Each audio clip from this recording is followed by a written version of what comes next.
नमस्कार। दिल्ली के मुख्यमंत्री अरविंद केजरीवाल का वो बयान आपको याद होगा जिसमें उन्होंने योगी आदित्यनाथ को साइडलाइन किए जाने की बात कही थी और इसी के साथ कहा था कि 75 वर्ष के जब नरेंद्र मोदी हो जाएंगे तो अमित शाह को प्रधानमंत्री बना दिया जाएगा और नरेंद्र मोदी इस वक्त अमित शाह के लिए ही वोट मांग रहे हैं। अमित शाह ने बिना देर किए केजरीवाल के इस बयान पर सफाई दी थी और कहा था कि ये पूरी तरीके से गलत है, प्रधानमंत्री नरेंद्र मोदी ही रहेंगे। हालांकि अमित शाह ने यह नहीं कहा था कि योगी को नहीं हटाया जाएगा। सोशल मीडिया पर तभी से ये चर्चा तेज है कि अमित शाह और योगी के बीच सब कुछ ठीक नहीं है और चुनावों के बाद तो ये तनातनी खुलकर जाहिर भी हो गई। अब जरा सोचिए, बीजेपी के खुद के विधायक ये कह रहे हैं कि यूपी में बीजेपी का बुरा हाल है तो इसका सीधा सीधा खामियाजा किसको भुगतना पड़ेगा? योगी आदित्यनाथ को। इसके अलावा सोचिए, ये तक कहा जा रहा है कि योगी के राज में ही कुछ सीटें ऐसी हैं जो हारी गई हैं लोकसभा चुनावों में, तो ऐसे में बीजेपी आलाकमान के पास एक बड़ा मुद्दा है उनको साइडलाइन किए जाने का। लेकिन आरएसएस अभी बीच में है, देखना दिलचस्प रहेगा कि योगी को साइडलाइन करना इतना इजी होगा या नहीं।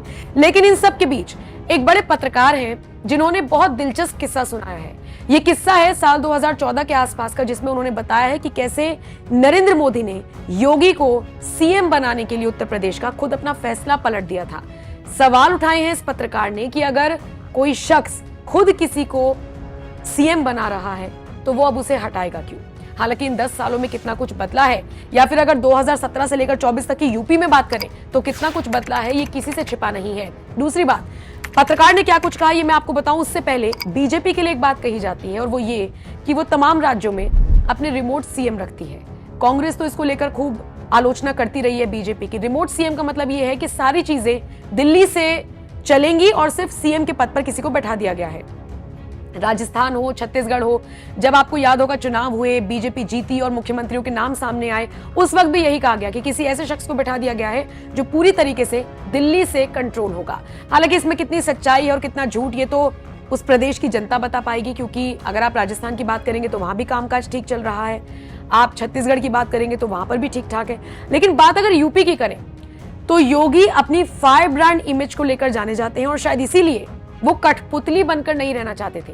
इसीलिए योगी ने बहुत सारी चीजों में, सारी चीजें तो उन्होंने पीएमओ की दरकिनार नहीं की, लेकिन बहुत सारी चीजें वो दरकिनार कर अपनी बात को आगे बढ़ाते हुए नजर आए। शायद इसीलिए प्रदेश की जनता ने एक्सेप्ट किया योगी को, उनके फैसलों को, और योगी जैसा बनना चाहते हैं बाकी राज्यों के मुख्यमंत्री भी।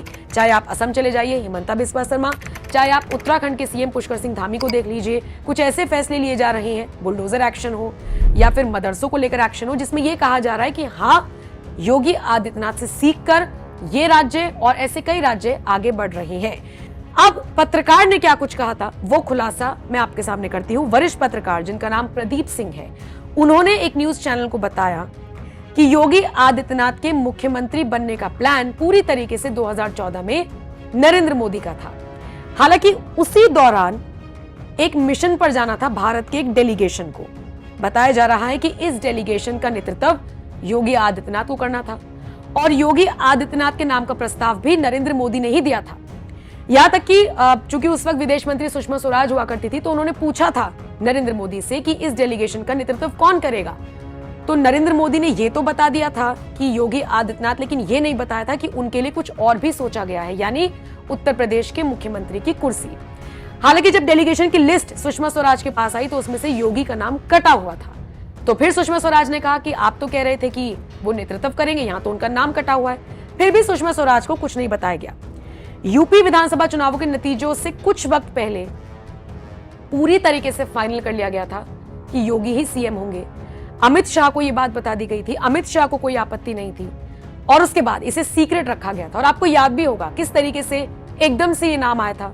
कहां तो लास्ट मोमेंट तक मनोज सिन्हा यूपी के सीएम बनने वाले थे और कहां बाजी पलटी और एक महंत को सीएम बना दिया गया था। जिस वक्त एक भगवाधारी यूपी की सत्ता में आए उस वक्त बहुत सारे लोगों ने कहा था कि ये क्या सत्ता संभालेंगे, लेकिन उसके बाद पिछले सालों में देखा गया है कि किस तरीके से कानून व्यवस्था को दुरुस्त किया गया, विकास के नाम पर यूपी आगे बढ़ रहा है, इसके अलावा रोजगार के नाम पर आगे बढ़ रहा है। कुछ एक चीजें हैं जिसमें योगी थोड़ा सा पिछड़ते हुए नजर आए, लेकिन उम्मीद है कि वो इस कार्यकाल में उन्हें भी दुरुस्त कर देंगे। तो पत्रकार ने यह खुलासा किया है जिसमें उन्होंने ये भी सवाल उठाया कि जिसने मुख्यमंत्री बनाया वो उन्हें क्यों हटाएगा।